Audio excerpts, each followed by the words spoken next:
On the news, Senate considers bill to establish chartered out-of-home media practitioners amid stakeholders' debate. House committee engages stakeholders to address school dropout crisis. Plus, accessing Nigeria's legislative agenda, progress, challenges, and the way forward.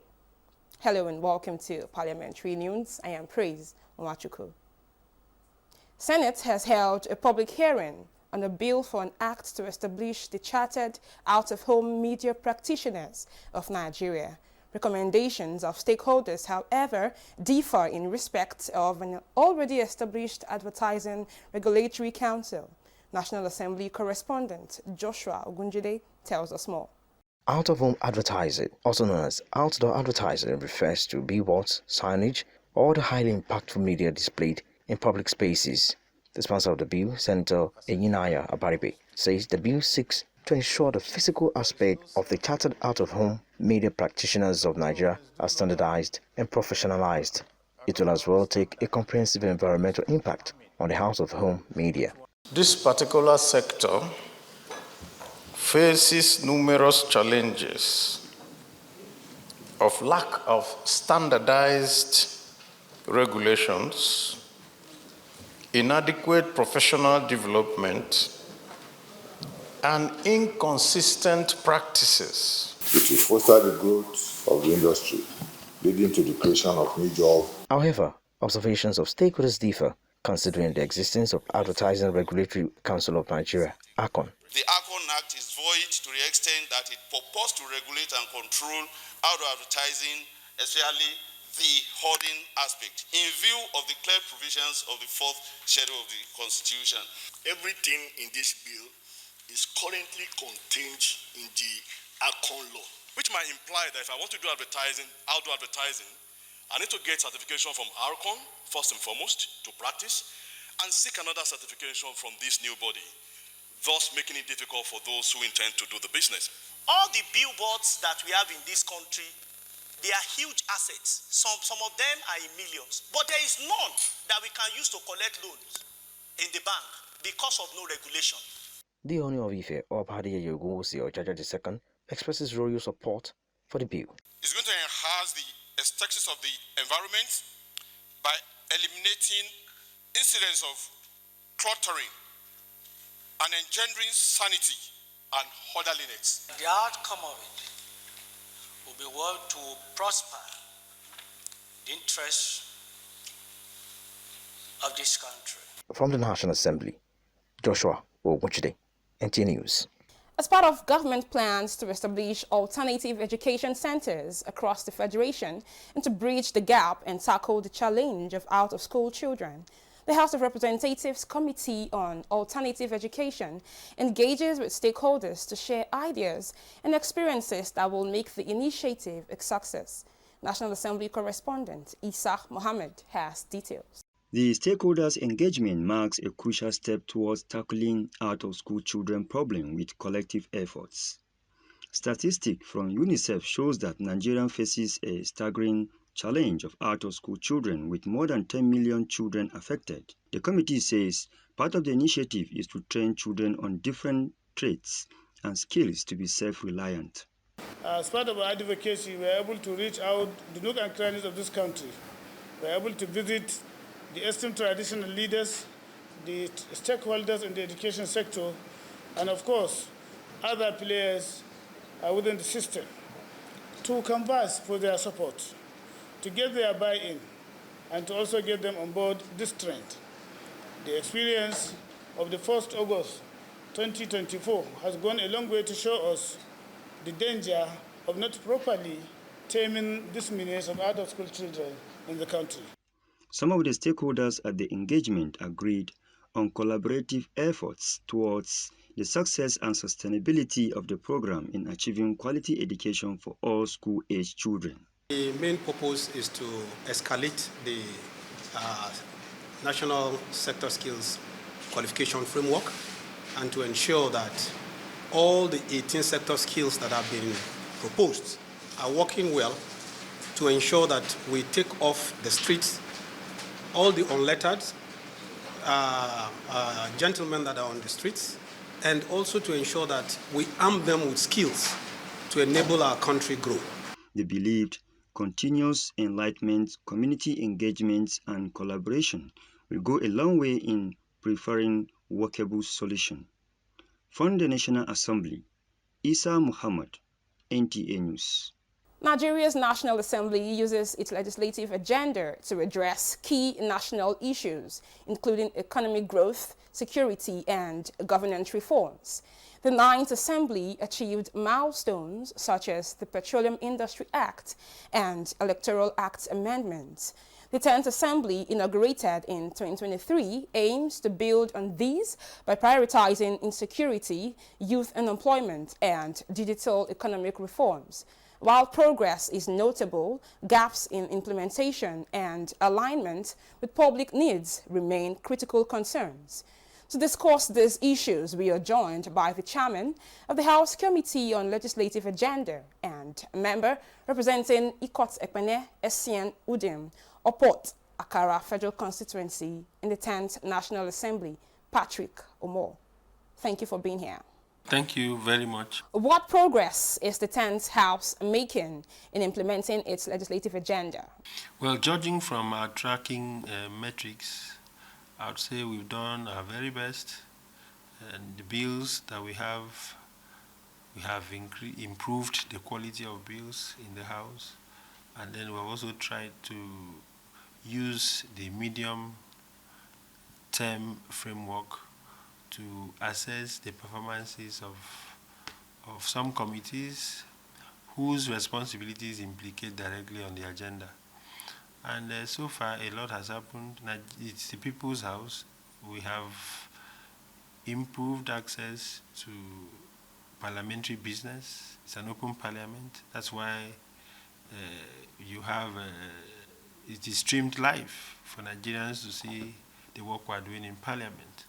And like I said earlier, the quality of legislations, the bills, the motions, the oversight that members engage themselves in, we evaluate these things, we monitor these things, and we come out with our scorecards. In the last 1 year, 5 months, we achieved so much as a House, and bills have been passed into law, and reforms have been made, and I must also applaud the executive for the partnership, because without which all of what we've done would be in vain. And the collaboration within the House, with the Senate and the House of Representatives and that of the executive, have been commendable. But we also need Nigerians to be patient, because in the nearest future, the outcomes will become very obvious. So we're doing our best. What are the challenges and what push is required to achieve the legislative agenda of the House? The areas we need a push are the areas we are giving our major concentration, which is economic reforms and national security. Once we are able to tackle those key areas, not just by legislation, but when there's a complementarity between what we do as legislators and what the executive is doing, and the partnership and understanding or cooperation of Nigerians, the outcomes will be visible, manifestly visible.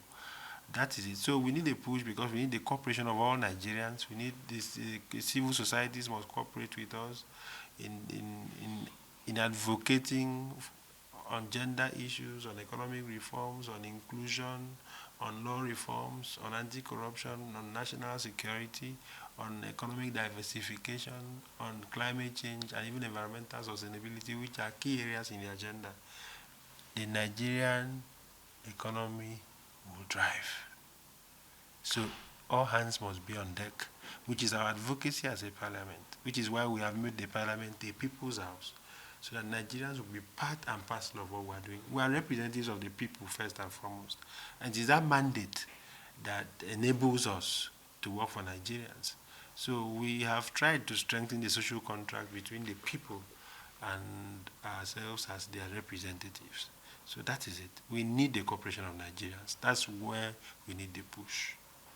Well, thank you so much for joining us. Thank you. In the meantime, Senate has, in line with constitutional provisions, invoked Section 157, Sub 1, to remove Chairman of the Code of Conduct Tribunal, Yakubu Danladi Umar. National Assembly correspondent Lami Ali reports that a resolution to that effect, supported by 2/3 majority in the Senate, will formally be forwarded to President Tinubu. The motion to remove the Code of Conduct Tribunal chairman was raised by Senate leader, and reasons for the decision were given. The official conduct of Mr. Yakubu Danladi Umar, who is the chairman of the tribunal, has fallen short of the requisite standard of a public officer to conduct the affairs of such tribunal. Invokes the provisions of Section 157 in the process of the removal of the chairman of the Code of Conduct Tribunal. I so second. So 74 plus 10 makes 84, and therefore we have gotten the required constitutional requirement to proceed. Those in support of this motion say aye. Those against say nay. The ayes have it. Accordingly, Mr. Danladi Umar is hereby removed in line with Section 157, subsection 1 of the Nigerian Constitution as the chairman of the Code of Conduct Tribunal. The removal of Danladi would enable Abdullahi Usman Bello officially resume office as the chairman, having been appointed by the president and confirmed by Senate. Plenary featured the adoption of a motion from Senator Asuko Ekpenyong calling for investigation on the non-completion of repairs of Odukpani-Itu Highway despite federal allocations. The completion of the Odukpani-Itu Highway is not only a matter of infrastructure development, but also a moral and economic obligation to the people of Cross River State and the Niger Delta region at large.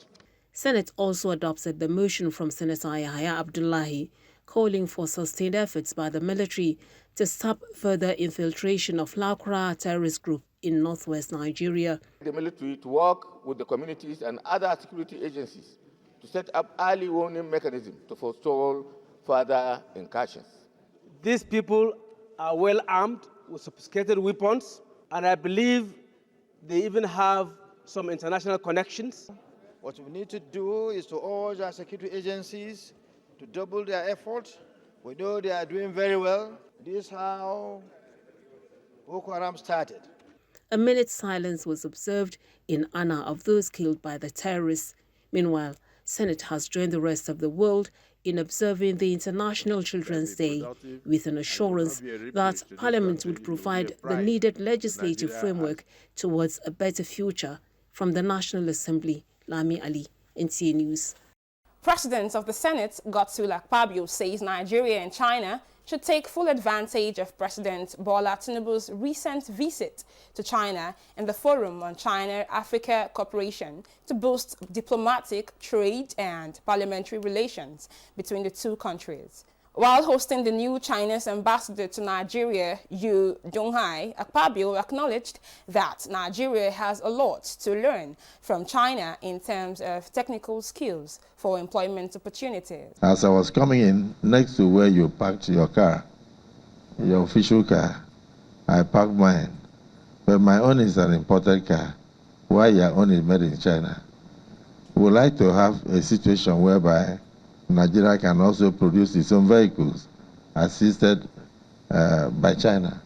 Let's have the technical know-how, so we can even assemble the vehicles we use in this country right in Nigeria. It will create the employment opportunities. It will help to also improve our technical know-how. It will improve our skills, and it will deepen our relationship. President Bola Ahmed Tinubu paid a very successful visit to China and also attended the Forum on China-Africa Cooperation. And the two presidents reached important consensus to elevate our bilateral relations to a comprehensive strategic partnership. And the two presidents also witnessed the signing of over a dozen of cooperative documents. So as ambassador, I'm looking forward to working with people from all walks of life to translate the important consensus into action. Nigeria and China have enjoyed excellent relationship for more than half a century. President Tinubu and President Xi Jinping of China recently signed cooperation documents. The Chinese ambassador disclosed that the vice chairman of the Chinese National Congress will next week visit Nigeria. We now take a short break. Parliamentary news continues in a moment. Are you looking for a short channel to make your business, goods and services go viral? Look no further, as NTA Parliament is your short channel. Take advantage of our wider reach and advertise your products and services on NTA Parliament DSTV channel 370, GoTV channel 126, StarTimes channel 306, and Free TV channel 706.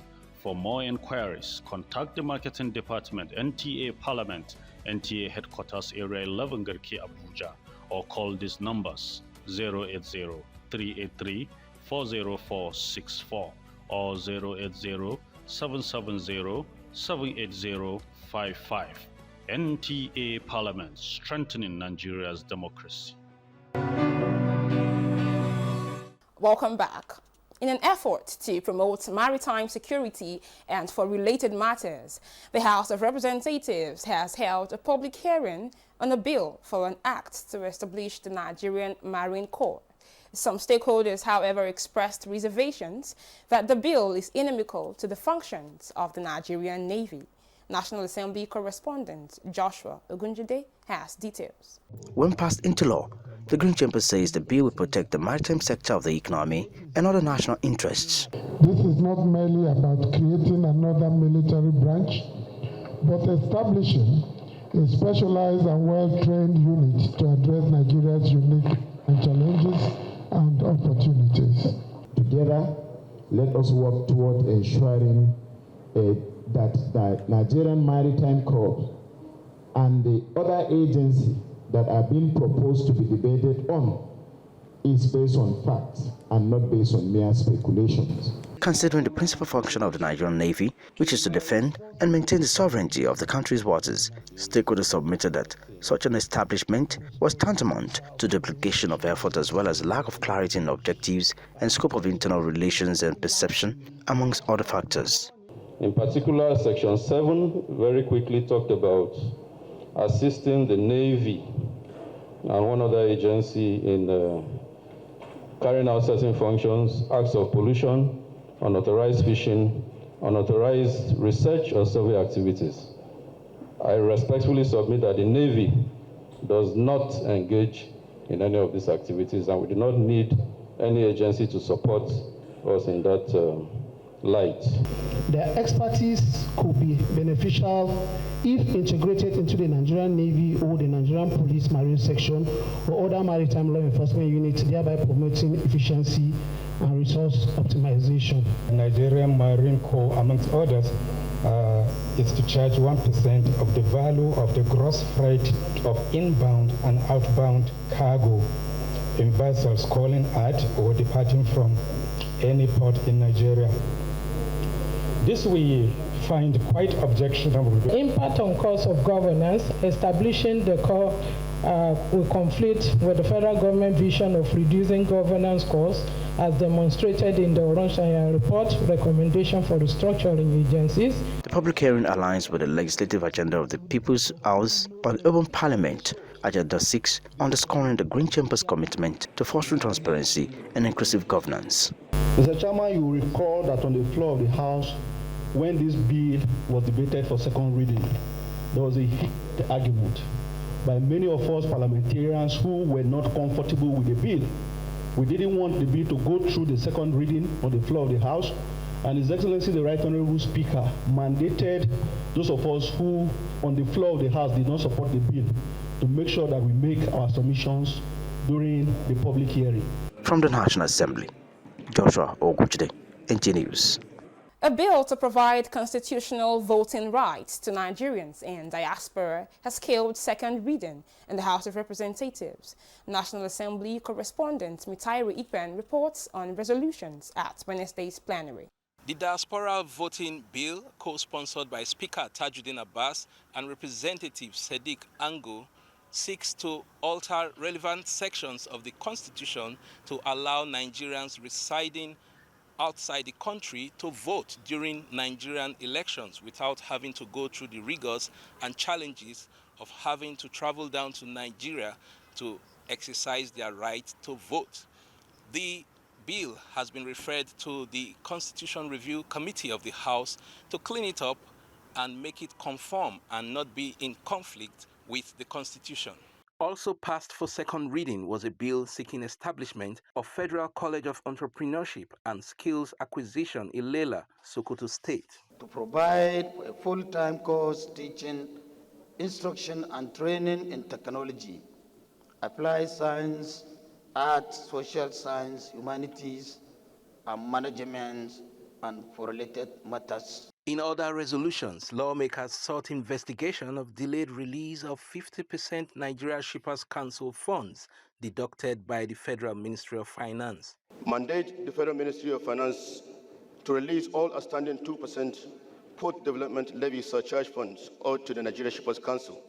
Meanwhile, the House has inaugurated its Committee on Livestock Production to oversight the new ministry and relevant agencies. The livestock sector is ripe for transformation, offering pathway to food security, economic diversification, and wealth creation. Parliament, through its doors open to participants of the ongoing National Children Leadership Conference organized by the Children of Africa Leadership and Values Development Initiative, with Speaker Tajuddin Abbas giving assurances that legislation on protection of children's rights will be priority of the 10th House. From the National Assembly, Mitaire Ikben, NTA News. To ensure seamless operations and effective running of local government administration, the Nasarawa State House of Assembly has charged the chairman to shun malpractices and uphold public trust in running of the third tier of government. This advice came when the House played host to the newly elected chairman of the 13 local government councils for interface in Lafia. Adams Abdulkadri completes the report. The visit of the newly elected chairman of the 13 local government council of Nasarawa State is not only to get themselves familiar with the Standing Committee on Local Government and Chieftaincy Affairs, but to brief them regards to the function and their responsibility in line with the Constitution of Federal Republic of Nigeria. Chairman of the committee, Musa Ibrahim Abubakar, notes that the committee will watch closely the activities of local government to see that the job are carried out in accordance with the law. He says the decision underscores the committee's commitment to ensuring accountability and integrity in governance at the local level. As soon as you win election, you are for the people.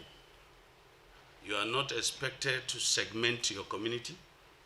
You are not expected to plant those seeds that will cause discord among your people. You are expected to uphold the rules of laws and ensure that you do your work according to the dictates of the law. The Agon chairman, Sofian Issa, who doubled as chairman of Akwanga Local Government Council, appreciate the lawmakers, saying their advice during this familiarization tour is timely. The defending of security, property, and life of our dear people, sir. So it's our primary responsibility. But I want to say, sir, that we are willing to key into that program and project, sir, with the sensitization workshop ranging from our village head, district head, graded chief, etc., and across other stakeholders, sir. And I want to believe that will help, and still that will go a long way in ensuring that, yes, our Nasarawa still remain calm and peace. Meanwhile, Ministry of Works, Housing and Transport, led by the Commissioner for Works, Moazu Gusho, were hosted by the Committee on Works. The chairman of the committee expressed displeasure over the ongoing road construction projects across the state, urging the ministry to intensify efforts for timely completion of the project. We are eager to receive from the contractor the level of job. Let him tell us what and what he is. 6 years. Because this government spent 4 years without making a kind of impact on that road. And now we have entered what we call second tenure, and almost 1.5 years, more than 1.5 years. In Lafia, Adams Abdul Kadri, NTA News. That's the news. You can follow us on our social media handles displayed on screen. Thanks for watching. I am Praise Umachuku.